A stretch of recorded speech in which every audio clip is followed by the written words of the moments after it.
Wewe kweli taaluma yako ni mwalimu, umejua sana namna ya kuwafanya hawa watu wakuelewe unaongea nini. Ni watu wachache wenye talenti hiyo, si ndio? Hata mimi nilikuwa nacheka kama simjui hasa alipokuwa anasema jamaa wana mabunduki yao na nyoa wanapigwa kama maboya, nilikuwa nacheka sana Peoples. Lupiro, naomba tusikilizane. Leo nafikiri ni siku ya 5 tuko mkoa wa Morogoro. Tukiondoka hapa leo tutakwenda kulala Morogoro. Kesho tunaanza Gairo, kesho kutwa Kilosa, na siku inayofuata tutakwenda Mvomero. Tutapumzika, tuenda Dar es Salaam kwenye kesi, alafu tunaenda Kitabora tarehe 25. Tunamaliza Tabora 26, tunaendesha kwenda Kigoma. Tuna kikao 27 na 28, 29, 30 tunarudi pita Geita, mkutano Bukoba, tunakuja kwenye kesi tarehe 3. Manake hatuna siku tunalala nyumbani. Mabegi yako kwenye gari, tunaishi hoteli. Jana tumelala wapi hapo? Mtimbira, lakini Boni alienda kulala huko Ufakara. Tumerudi asubuhi na lengo ni moja tu Peoples. Na lengo ni nini? Kuwafikieni mtuelewe. Mimi napata shida kidogo hivi nikiwaambia watu wa Lupiro nyinyi ni maskini. Hivi mnaelewa kwamba nyinyi ni maskini? Amuelewi. Nimeongea Ifakara, nimeongea Mlimba, nimeongea na jana kule Malinyi kwamba askari wa kike tunaomba mumtoe mama hapa. Tafadhali sana, usidi kama huko hapa, tunakuomba mumsaidie kumtoa mama hapa na distract mkutano wetu. Nasijua na tatizo gani. Tunaomba sana, yani tunaomba askari wa kike msaidie kumtoa mama hapa. Sawa? Asante sana.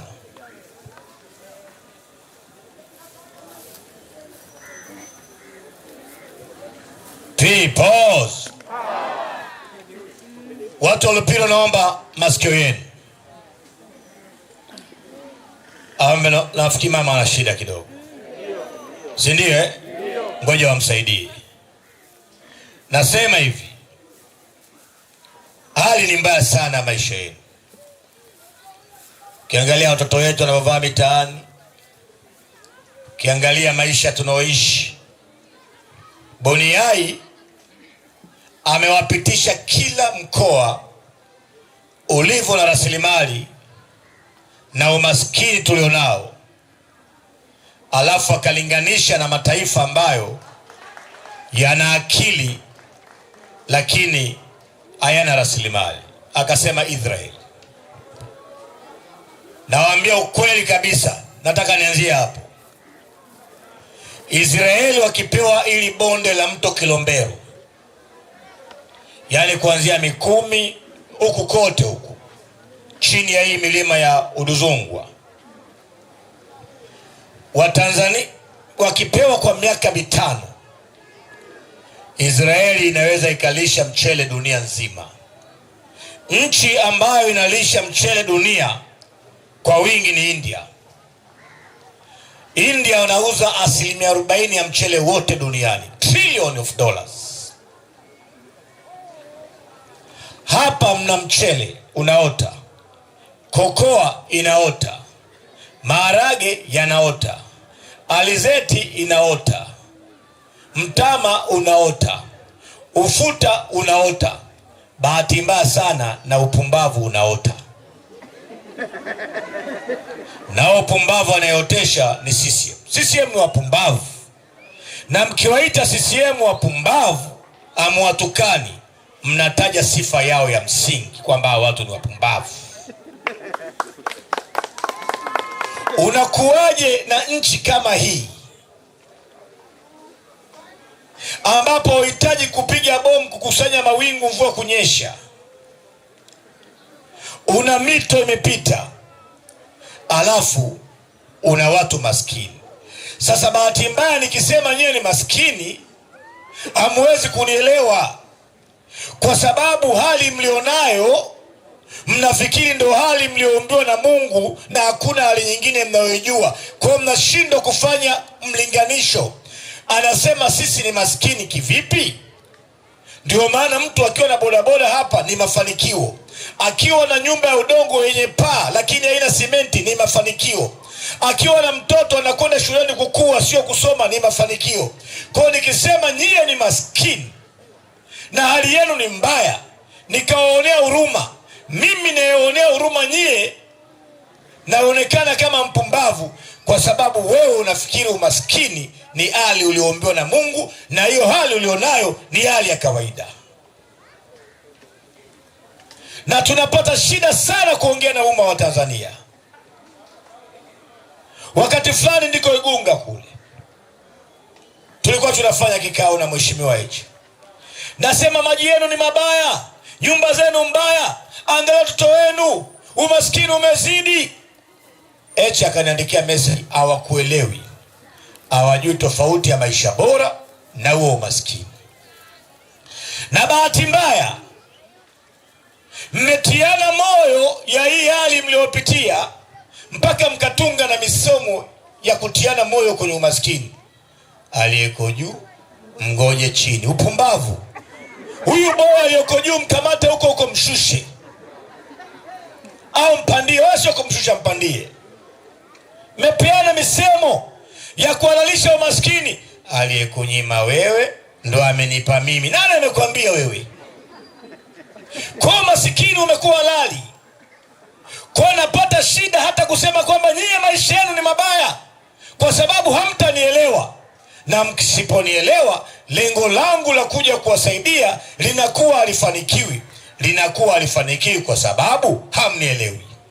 Che Guevara alikuwa mwanaharakati wa kusaidia nchi mbalimbali duniani kupata uhuru. Alikwenda Kongo.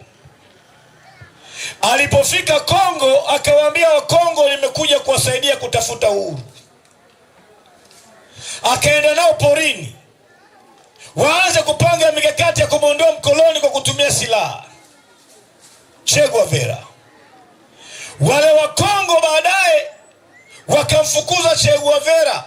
Wanamwambia, wewe toka uje hapa, kazi yako imekuwa ni kula mbuzi zetu na kondoo, sisi hatuna shida. Ndo hali ya jamii tulionayo. Angalia barabara zenu, angalia shule za watoto wenu wanazokwenda. Hizi shule wanazokwenda watoto wenu hawaendi kusoma, wanaenda kukua. Ndio maana hakuna mtoto wa kiongozi anakwenda kwenye shule hizo, hata akiwemo wa kwangu na akiwemo Boniai aliyetoka hapa. Mtoto wangu mimi hajasoma shule ya kata, hawazienda. Nimekuwa mbunge miaka 10, najua ubaya wa hizo shule. Shule za kufundishana uongo, baba na mama anakula wali na maharage. Upumbavu gani huo? Watu wanafundishwa shule huo. Uongo ndio tumesoma hayo. Asha na Rozi wanafagia uwanja. Mama anasema, Asha, kwa nini unatimua vumbi? Alafu mtihani unakuja, Asha na Rozi walikuwa wanafanya nini? A, wanacheza kitandani. B, wanaoga. C, wanafagia. Alafu mtoto akisema walikuwa wanafagia, anakuwa wa kwanza darasani, amepatia jibu. Pumbavu. Ndio sababu jamii imezungukwa na rasilimali, imezungukwa na maji, imezungukwa na madini, imezungukwa na ardhi na oota, lakini jamii hiyo haiwezi kutoka kwenye umaskini, kutoka katika hali hiyo, kwa sababu shuleni walikokwenda hawakufundishwa namna ya kuishi, walifundishwa namna ya kuwa pumbavu.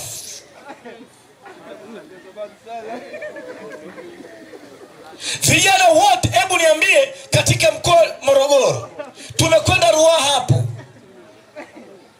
Ile Ruaha yote pale kuna kiwanda cha sukari Kilombero. Sukari nchi hii mahitaji yake ni tani 700,000 kwa mwaka, lakini inapatikana kwenye uzalishaji wa viwanda kama tani 400,000. Maana yake kuna upungufu wa tani 300,000. Upungufu wa tani 300,000 tayari ni biashara. Maana yake serikali inachotakiwa kufanya ni kupitia mabenki yaliyopo kupeleka pesa za wakulima, kawape vijana pesa, walime miwa, soko ni kiwanda, wape bei nzuri. Usingeona kijana mmoja anaendesha bodaboda barabarani. Tani 300,000 zikishalizwa ndani ya nchi, utaajiri watu 150,000 mpaka 200,000.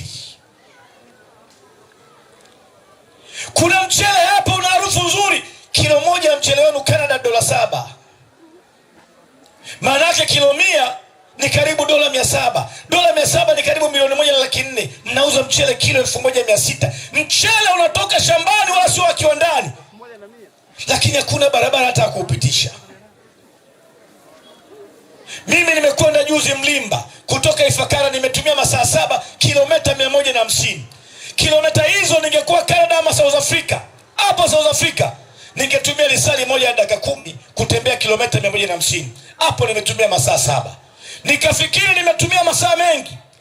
Wananchi wakapiga kelele wakasema mwezi wa 3 na mwezi wa 4 ulikuwa unatumia masaa 12 kutoka Mlimba mpaka Ifakara kilomita 150. Mtapata wapi maendeleo?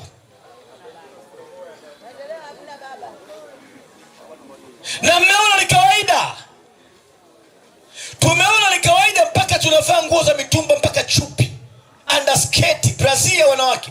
Tunajipa moyo chupi ya mtumba ni original. Upumbavu. Chupi iliyovaliwa na mwenzako inakuwaje original?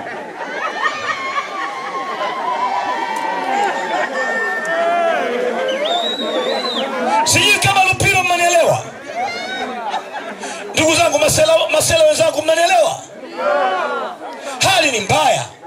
Kijana hapa anamiliki bodaboda, kwa siku anapata shilingi 15,000, 20,000.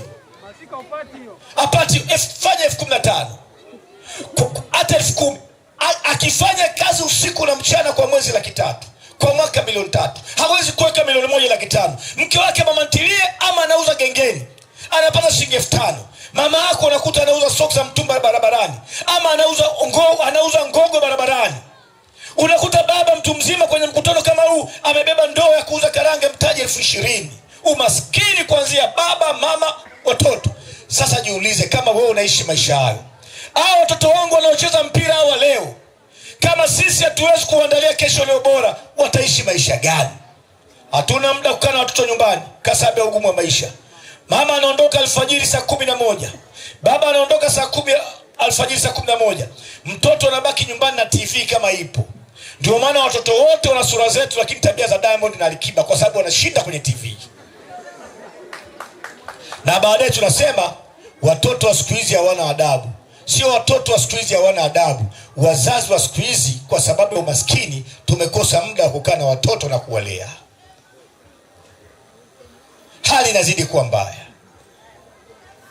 Kuna magonjwa yanaua hapa leo ya kustahili kuua. Ukifa na typhoid manake umekula mavi. Mateso yanazidi kuwa makubwa.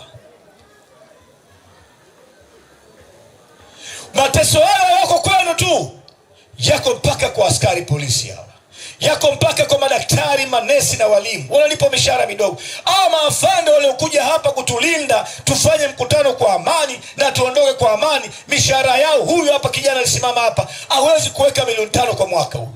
Labda avizie bodaboda pale kwenye kona ampige hela na yeye.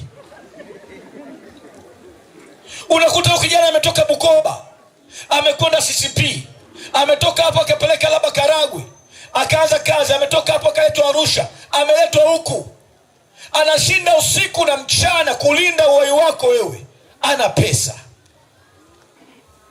Hali yake ni mbaya. Ndio maana polisi anazaa polisi, askari jela anazaa askari jela, kwa sababu hawana namna kusaidia watoto wao kuona hata ndoto nyingine, kwa sababu wao wenyewe maisha yao yamebanwa kwenye laini. Na bahati mbaya, badala wajiongeze, wakatae kutumika, wasimame katika haki na kweli. Ni bora waache kazi hiyo kuliko kusimama katika haki na kweli. Wamekuwa wa kwanza kutumika kuua demokrasia na utawala wa sheria katika nchi.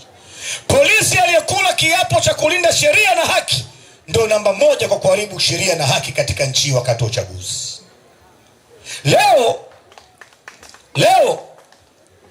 nilikuwa sasa hivi nimekaa hapo nikawa naangalia kwenye mtandao. Nimeangalia kwenye mtandao nikakutana na hiki kitu hapa. Ngoja niwasomee.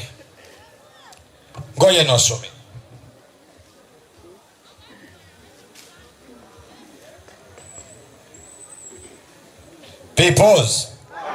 Kuna polisi RPC amefariki. RPC mmoja amefariki huko Muhimbili, nafikiri ni Tabora. Ngoja, amefia Muhimbili. RPC wa Tabora anaita, tamsoma hapa. Ime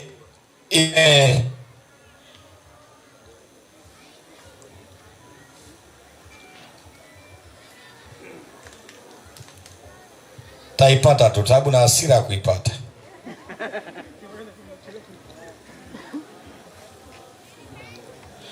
Hapa. Polisi, sikilizeni na mjifunze katika jambo hili. Huyu ni kamanda wa polisi Tabora, Richard Abwao, afariki dunia. Hii ni taarifa ambayo inakuwa reported na ITV. Mkuu wa mkoa wa Tabora Bwana Paulo Chacha amethibitisha kifo cha kamanda wa polisi mkoani humo, kamishna msaidizi mwandamizi wa polisi SASP Richard Abwao, kilichotokea katika hospitali ya taifa Muhimbili, jijini Dar es Salaam alipokuwa akipatiwa matibabu. Comment, maoni. Tayari watu 3000 wametoa comment kwa habari ambayo ni ya risali moja iliyopita. Angalia watu wanavyoandika. Wakati wa Mungu unakuja. Mungu ongera.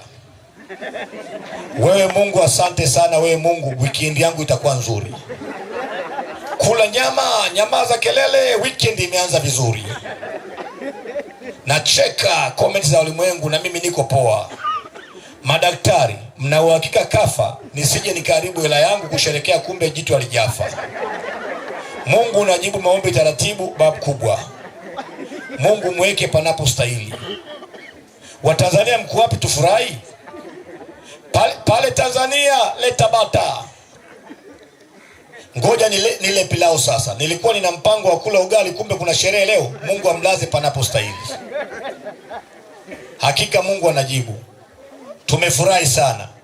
Mungu asante kwa hichi kidogo, tunataka na mkubwa wao. Asante Mungu. Haiwezekani Mungu Baba, jamani, ongeza na mwingine. Kafa na hizo nyota begani au kifo ni kifo, msilete tauruki. Weekend imeanza vizuri, kumbe na wao wanakufaga. Ngoja pigia Yesu makofi. Mazero Mbengo zimefunguka. Wananchi hawataki kabisa viongozi wetu. Makofi kwa Yesu. Mhudumu, leta kili baridi na kidari ya mbuzi. Mwaga moti. Msiba uko wapi? Tubebe soda na nini kingine mmesema? Thanks to be the almighty living God. Tunashukuru kwa hiki kidogo Mungu. Shangwe kubwa. Achukuliwe Mola, hashukuriwe Mola hata kidogo alichotupa. Weekend itaenda poa sana. Habari njema kabisa, mpigie Yesu makofi. Maana yake ni nini? Wanasiasa wamewaingiza kwenye wadui na watu bila sababu. Hakuna polisi aliyekula kiapo cha kuja kuwa mkatili. Hebu angalia watoto marehemu wanasoma hizi comments za baba yao. Kazi ya polisi is a noble work. Ni kazi ya heshima. Marekani ama Canada, mtoto akiwa firefighter, yani zimamoto, ama akawa polisi, ama akawa mwanasheria, familia inajivuna. Unasikia my son is a police officer. Yani familia ikitoa polisi, familia inajivuna, kwa sababu kazi zenu nyewe maafande is a noble work. Ni kazi ya heshima, kwa sababu mmekula kiapo cha kufa kwa ajili ya wengine. Hamjala kiapo cha kuharibu wengine kwa ajili ya upumbavu. Ndio maana risasi ikipigwa sisi tunakimbia, wewe unakwenda kukabili risasi uokoe raia. Niye ni kazi ya maana, ni kazi ya thamani. Mmekuja kuingizwa na wanasiasa kwenye upumbavu. Mimi ningekuwa ni polisi mwenye nafasi natumwa kuumiza watu kwa sababu ya uchaguzi, ningevua jezi na Mungu angefungua njia nyingine bora zaidi. Hii ni kazi ya thamani, maafande wangu. It's a noble work. Angalia wewe umekuja hapa, akatokea mtu hapa akataka kunipiga mimi risasi, wewe utachukua jukumu hilo. Utachukua risasi kwa niaba yangu, utachukua maumivu kwa niaba yangu. Alafu kiapo chenu cha kusimama kwa ajili ya haki na utii wa sheria mmefanya kuwa kiapo cha kusimama na CCM na wizi wa kura na kutesa binadamu. Angalia bosi wenu anakufa leo, imekuwa weekend bora kwa watu nchi nzima. Comment 3,000, 99% inamshukuru Yesu, na wanasema Mungu tunakushukuru kwa kidogo, sasa bado kikubwa.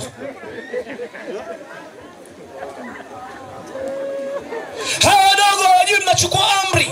Mnachukuaje amri za kuharibu nchi? Angalia maisha mnaoishi huku, angalia mishahara mnaolipwa, angalia future story itakuwaje kama nchi ikiharibika. Hakuna utawala wa sheria leo. Utawala wa sheria umebaki kuilinda CCM kwa madarakani tu, vingine vyote viufe.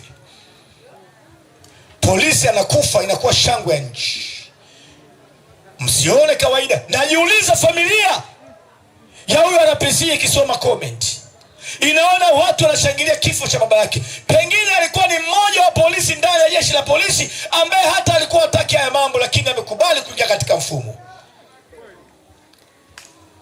Polisi wa kizungu akipewa oda mbaya, anamsaluti bosi wake, anamwambia sifanyi, taenda kuendesha mkokoteni kuliko nenda kinyume na maadili na kiapo changu. Kila mahali mnalaumiwa na muonewe msingiziwi. Hawa wadogo huko wanatumwa tupiga piga piga. Mimi sina kinyongo na nyie, najua mfumo unavyoharibu. Mimi mmeniweka lock up zaidi ya mara 150 toka nimeanza kazi hii. Nimekwenda polisi mara nyingi, nimepigwa mara nyingi. Hata Arusha juzi mwaka jana mwezi 11 nimekamatwa na OCD, mwanamke ananivua nguo, anataka kunipulizia spray kwenye sehemu za siri. Heshima yenu sio kulinda viongozi walioko madarakani. Heshima yenu ni kusimamia kiapo mlichokula. Jiulize, wazazi wa huyu askari, watoto wake wanasoma hicho ndicho baba wao amekufa watu wakisema. Na Tanzania ilikuwa na utamaduni, marehemu hata aweje, marehemu alikuwa anasifiwa. Lakini utamaduni huo umekwisha. Maana yake nini? Maana yake chuki unayoiona mtandaoni ni chuki inayoendelea kukua. Kuna siku moja askari mtajikuta mnaishi barabarani kwa mashaka kama wananchi wanavyoishi barabarani. Na siku polisi akiishi kwa mashaka barabarani, haitakuwa faida kwa wananchi, kwa sababu haijalishi polisi ni mkatili kwa kiwango gani, we still need a police. Bado tunahitaji polisi. Pamoja na mambo yote wanaofanya nchi hii, bado tunawahitaji. Lakini badilikeni. Badilikeni. Mnatumika vibaya na wanasiasa. Na huko tunakoenda, na nilimwambia IGP na naongea tena hapa Lupiro, wanasiasa watawageuka. IGP akiona hali imekuwa mbaya, naye atageuka chini. RPC akiona hali ni mbaya, atamgeuka OCD. OCD akiona hali ni mbaya, atageuka nyema makamanda wa chini. Hakuna dhambi ya mauaji na mateso itakaofunikwa, ni habari ya muda tu. Kuna siku itafika, kila mtu atavuna alichopanda. Kila mtu atavuna alichopanda. Ndugu zangu, tarehe 29 wameuawa watu wengi, maelfu. Arusha wameuawa watu wengi, Mwanza, Katoro, Dar es Salaam, Geita, Kahama, kila mahali. Na chama hiki tulifanya jitihada ya kuzuia upumbavu usitokee. Hawa watu wameiba kura, wameharibu uchaguzi, wamelazimisha kushinda mamlaka bila hiari ya wananchi, alafu wananchi wanakataa uhuni, alafu wanapiga risasi wananchi, wanapoteza na maiti, wanazima na mtandao, kila kitu kipotee. Leo tuna sanction, tuna vikwazo vya Marekani, tuna vikwazo vya nchi Jumuiya ya Ulaya, na wanajibu kipumbavu kwa sababu hawana akili hao. Wanasema kwamba hivyo vikwazo havitutishi, hizo pesa ni ndogo. Unapowekewa vikwazo vya kimataifa, unaambiwa kwamba nchi ile haistahili kupewa chochote kwa sababu ya ukandamizaji wa haki na demokrasia. Nchi ile imeua watu. Tatizo hapo sio pesa, tatizo ni sura yako, image yako ikoje. Image ya Tanzania leo ni mbaya duniani. Ndugu zangu, mimi nileta kampuni hapa, nilikuwa mbia wewe kampuni hapa Tanzania, nimetoka nao Canada, tukafungua na hiyo kampuni hapa, tukao tunakuja kufanya biashara kubwa hapa, wangeleta uwekezaji wa pesa nyingi kabisa. Na niliongea hata na waziri mkuu huyu wa sasa hivi, huyu anajiita waziri mkuu, wakati wa wizara ya fedha, na aliongea na baadhi ya partners. Nikamwambia kutana nao tafadhali, mimi niko Canada, kutana nao, watie matumaini. Na waziri mkuu Majaliwa nikamwambia tafadhali, naomba waje kutembelea ofisini kwako. Juzi mimi nimekwenda Canada kula Christmas kule na wanafamilia. Nikawaambia tarehe 23 nimefika nyumbani, na waambia nimeshafika Canada, na kama mji unaitwa Ottawa, wao wako Toronto. Baada ya sikukuu nitakuja Toronto, tukae tuongee, tuanze ile kazi sasa kuifanya. Wakaniambia tunaomba tukuone mapema iwezekanavyo kabla ya mwaka mpya.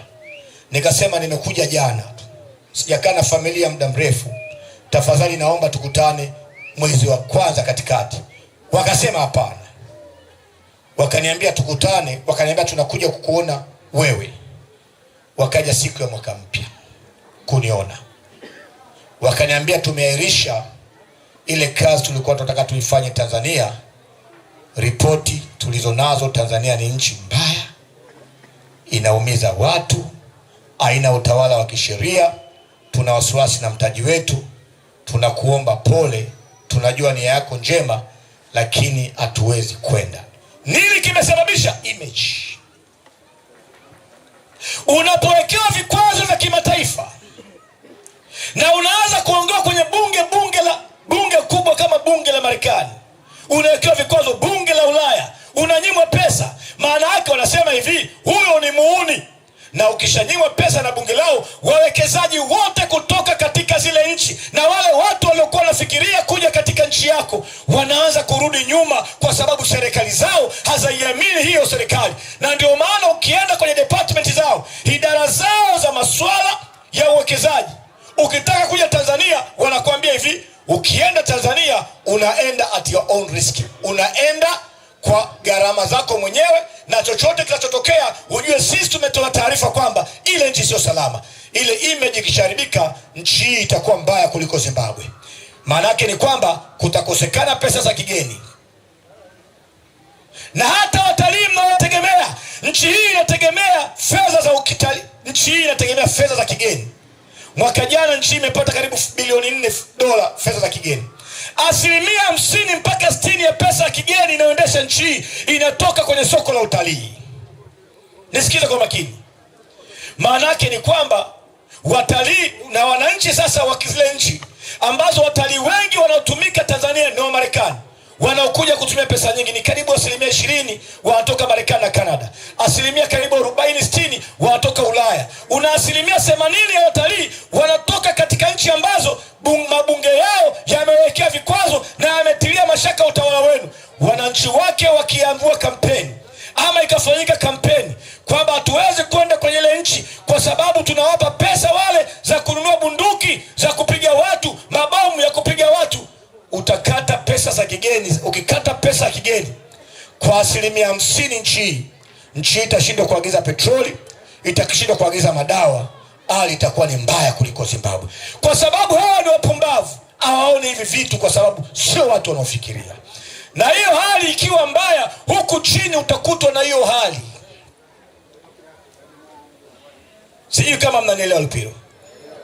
Sasa nchi ina vikwazo, na vikwazo vikiendelea katika ule mswada wa bunge la Marekani, kuna mahali Marekani nasema tunaangalia pia uhusiano wa China na Urusi na Tanzania. Na ndugu zangu, Mchina ama Mrusi hajawahi kusaidia nchi inayoanguka. Zimbabwe imeanguka, Mchina yupo, Mrusi yupo, hajasaidia. Leo unakwenda Zimbabwe, Harare mjini, kuna mahali hakuna umeme wiki mbili. Imeanguka uchumi. Ulikuwa miaka nyuma ukienda Zimbabwe, mimi nimeenda nikiwa mtoto Zimbabwe, ukipita mpakani Zimbabwe unaojiwa kama unakwenda Marekani. Sasa hivi imekuwa ni nchi maskini. Unakwenda Zimbabwe, Harare hakuna umeme. China alikuwepo, Mrasha alikuwepo. Maduro wa Venezuela amechukuliwa China, waziri wa mambo ya nje wa China akiwa pale. Iran imepigwa, Urusi ipo, China ipo. Hii biashara ya kwenda China kwenda Urusi kujifanya utawatisha watu, hakuna kitu kama hicho, ni uzoba tu. Sasa badala yake wameenda kwenye hatua nyingi zaidi. Kesho kutwa kuna kesi tarehe 23. Na hii kesi, ukisikia kesi ya Chadema mahakamani, jua ni kesi ya serikali. Ni kesi ya serikali. Na mimi naionya mahakama ya Tanzania. Naionya mahakama ya Tanzania, kataeni upumbavu mnaoletewa hata kama unakuja na mabegi ya pesa. Kwa sababu mtakuwa chanzo cha kuleta machafuko katika nchi hii. Mtakuwa chanzo cha kuleta machafuko katika nchi hii. Kila siku tuko mahakamani. Lissu yuko mahakamani, sijui yuko kosa gani. Wamesema wana ushahidi, wamemkamata, hawataki kesi iendelee. Lissu amesema endeleeni na kesi, mnifunge, mninyonge, biashara ishe. Kwa nini hawataki kumnyonga?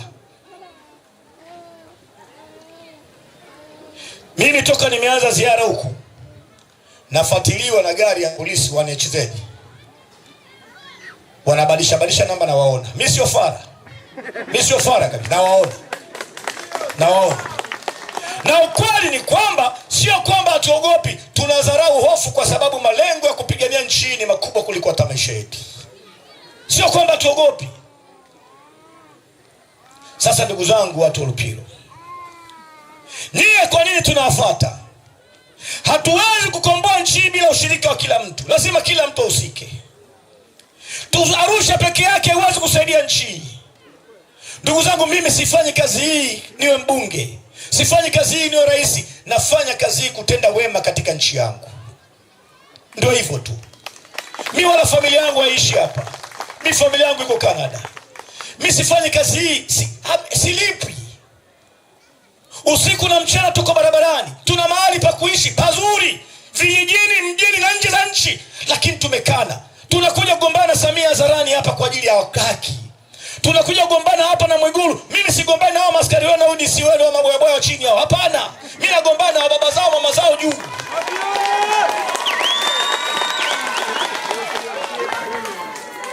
Kwa ajili yenu nyie.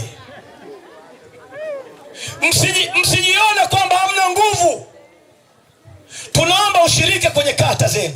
Watieni moyo viongozi wetu hawa, kwamba hapa mkoa huu kwa tathmini yangu mnaweza mkashinda majimbo yote.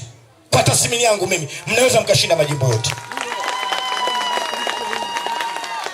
Angalia barabara, angalia maisha ya watu, angalia hospitali. Na mnadanganywa tumejenga vituo vya afya. Mwambie Samia akajifungulie pale, kama akipata mimba, kama anaweza kaenda. Mwambie aende pale.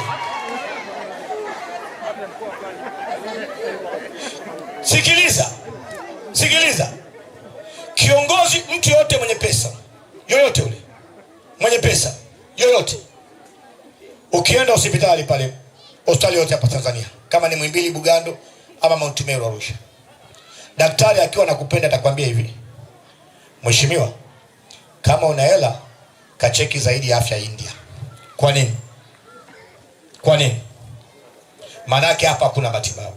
80% ya watu walokufa hapa sio ni bwana ametwaa, ni CCM imetwaa. Nakwambia sio bwana ametwaa. Mtoto mdogo akifa Ulaya, Marekani ama Canada, mtoto mdogo chini ya miaka 10, siku mwili unatoka hospitali, madaktari wote wanapanga line, anashika upande wa kushoto, analia, wameshindwa kuokoa maisha ya mtoto mdogo. Hapa watoto wanakufa, Vijana sasa hivi wanakufa na pombe, figo, wamekata tamaa ya maisha, wamekuwa walevi. Kuanzia asubuhi wanatoa loku, awali chakula, figo zinauma, maini yanauma. Kila siku ukiangalia kwenye mitandao ya kijamii, watu wanakufa kwa sababu ya umaskini. Vijana wote wamekuwa madereva bodaboda. Alafu na nyinyi mnadanganywa, mnaitwa maafisa usafirishaji. Nani amewaambia nyinyi ni maskini? Nchi imekosa mahali pa kuwapeleka kwa sababu imeshindwa kuunda miundombinu ya kiuchumi. Mwambie Ridhiwani Kikwete ama Kikwete amlete mtoto wake kwenye pikipiki, si afisa usafirishaji? Na hawa vijana hawa sasa hivi wanakaa hivi, migongo inapinda. Hawaone athari yake sasa. Ngoja wafike umri mzima, wataumwa nyonga, uti wa mgongo, wataumwa na uti wa mgongo.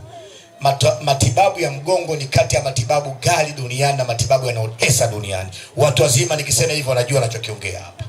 Wataumwa macho, wataumwa limonia. Sasa hivi wagonjwa wengi waliolazwa Kibong'oto wanaumwa TB ni madereva pikipiki kwa sababu ya upepo na vumbi. Haya maisha sio yenu. Na ndugu zangu, hapa hatuombi kura. Hatuombi kura, tunawaambia muamke. Nimekutana na mama mmoja leo huko, amebeba jembe, ana kitambaa cha CCM na t-shirt ya Mkapa. Huyo mama ana t-shirt ya Mkapa mpaka leo kule. Nikamwangalia roho ikauma mpaka nikasikia na usingizi. Tembea barabarani kuangalia watu walivyo na maisha mabaya. Zamani mimi nikiwa mdogo nilikuwa sijaona mama mtu mzima miaka 70 80 ni machinga barabarani. Sasa hivi unakuta mama mtu mzima anauza nguo za mtumba barabarani. Watoto vijana wote mmezaa. Wote mmezaa. Mmeshinda kukaa na watoto na wake, mmekuja kulondeka watoto kwa bibi zetu, kwa kina mama.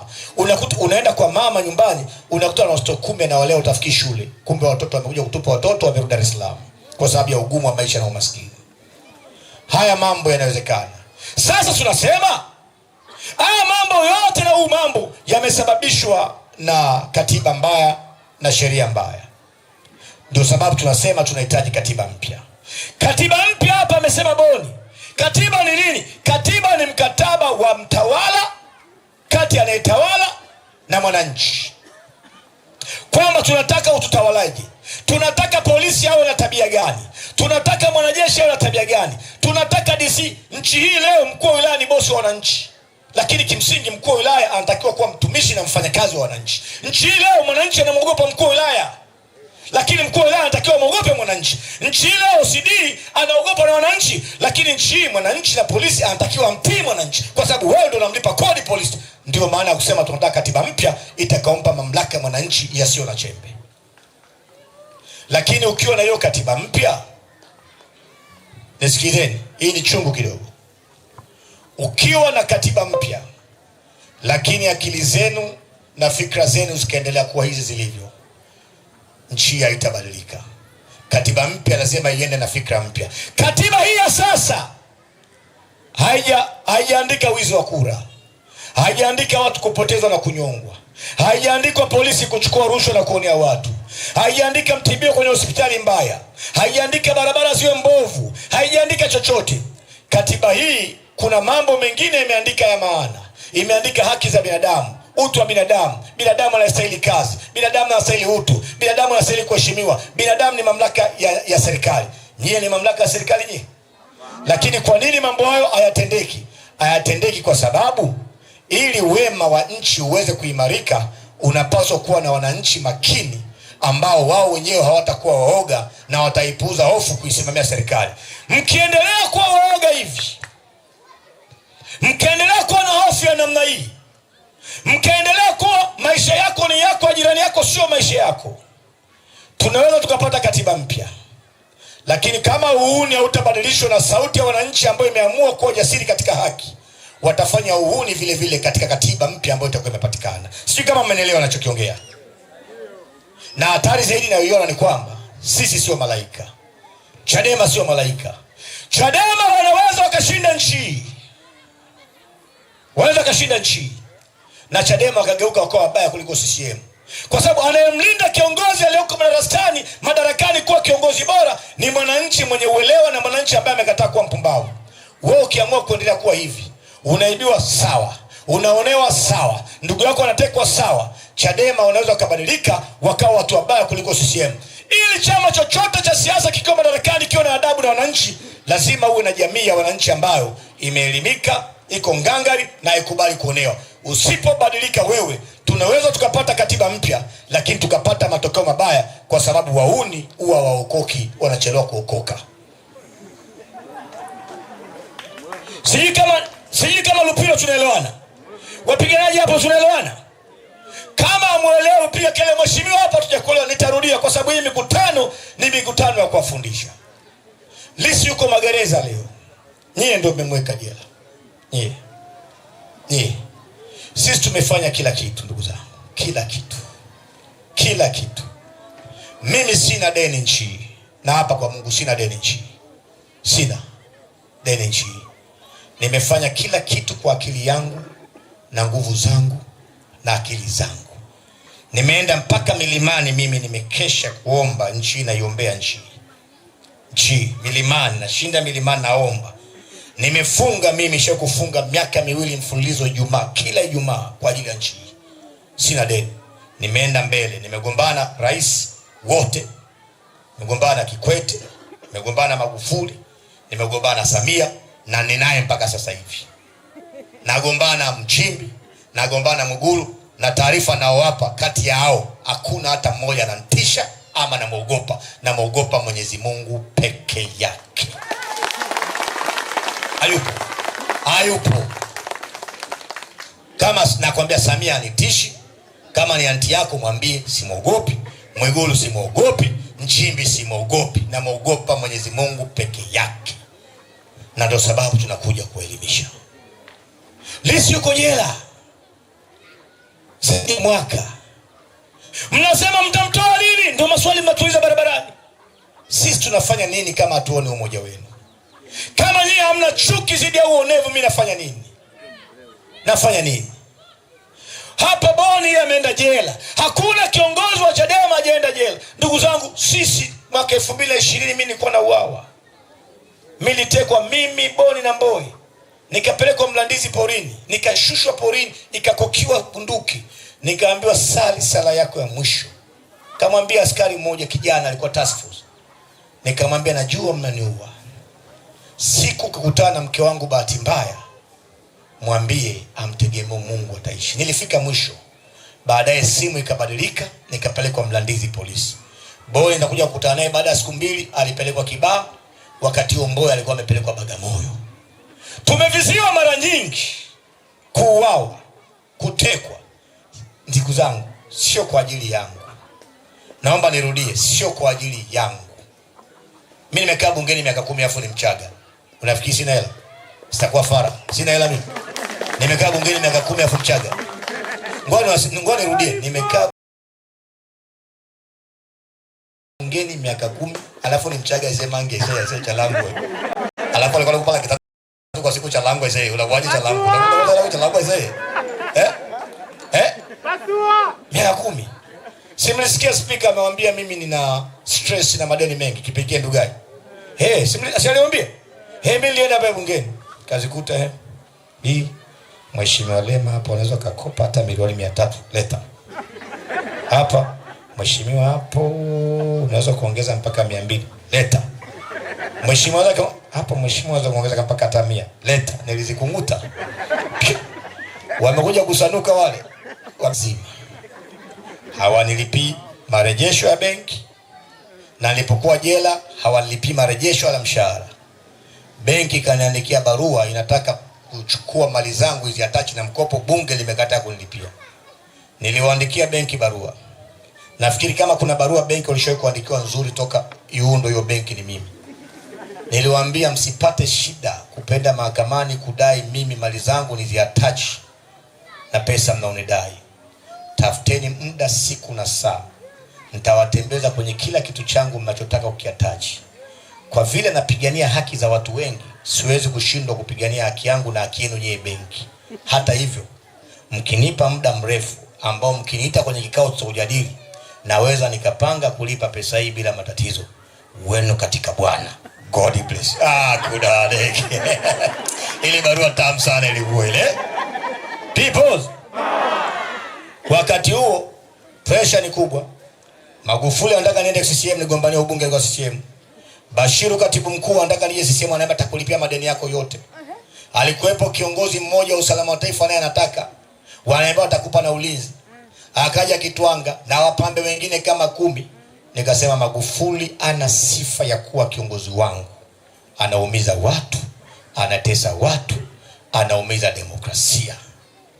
Paka nikakimbia nchi. Nimekimbia nchi, wakaendelea na effort, rudi tukupe kazi. Nikakataa. Polisi. Nikakimbia nikajikuta Canada. Polisi, una ushuhuda kwenu. Ile zulma niliyoikataa, namshukuru Mungu sana. Kwa sababu njia ambazo Mungu amenifungulia ni kubwa kuliko ambazo hata ningekuwa waziri katika nchi hii. Nimekutana na watu, nimejua biashara nyingi. Msingi wake ulikuwa ni mmoja tu. Nilikataa kutembea katika matendo ya zulma. Kwa ndugu zangu, mateso ni mengi, lakini kwa ajili yenu. Hasa nyinyi wakina mama, nyinyi wakina mama, mapewa kanga, vitambaa, mnakuwa mabwegi kabisa. Na kuna wanaume waoga hapa. Kuna mwanaume yuko hapa asikilize mkutano kule, anaogopa kuja hapa eti ataonekana diwani ama ataonekana balozi. Mama, kama mume wako ni kati ya watu wa aina hiyo, anaogopa kuja kwenye mkutano wa Chadema eti ataonekana na diwani wa CCM ama balozi, ukirudi nyumbani mpe dera, una mume. Mpe dera. Sasa watu walipolo. Watu walipolo. Lissu yuko jela. Tunafanyaje kama nyinyi hamwezi kusikia sauti yetu na kuitii? Tunafanyaje? Tunafanya kile tunachoweza.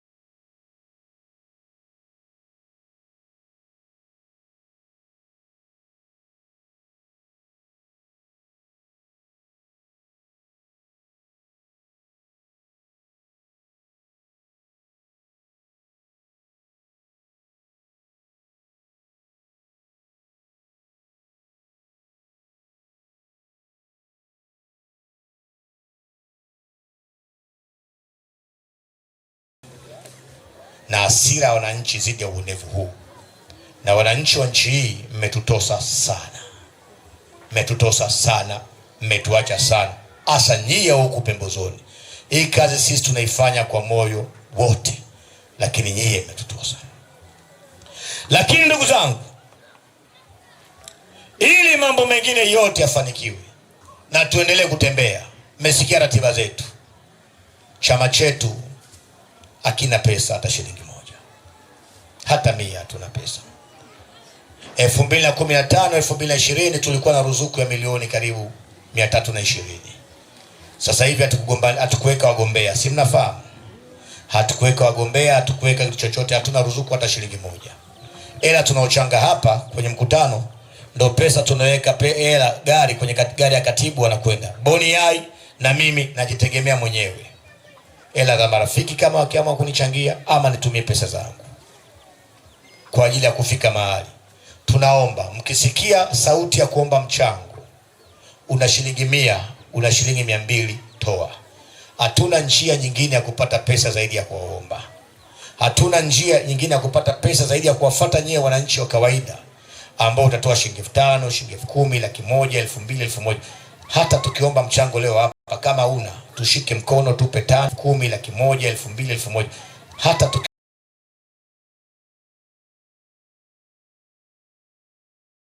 sana ushirika wa kila mtu. Lakini vile vile naomba nitaje namba hii. Kuna mambo mawili hapa. Naomba mchukue namba hii. Chukua namba hii 0744 0744 44 69 69. Hii ni ile namba ya tone tone ya Chadema. Ameshasikia neno tone tone, sio? Tone tone Chadema 0744 44 69 69. Ndugu zangu, hiyo namba hiyo wekeni kwenye magrupu yenu ya WhatsApp. Mpe rafiki yako, ni mchumba wako, ni mme wako, ni mke wako. Wekeni, isambazeni. Watu 1,000,000 wakituchangia shilingi 1,000 kila mwezi, wataipa Chadema shilingi 1,000,000 kila mwezi. Mkitupa 1,000,000 kila mwezi, maboya watameza ulimi na kuhakikishia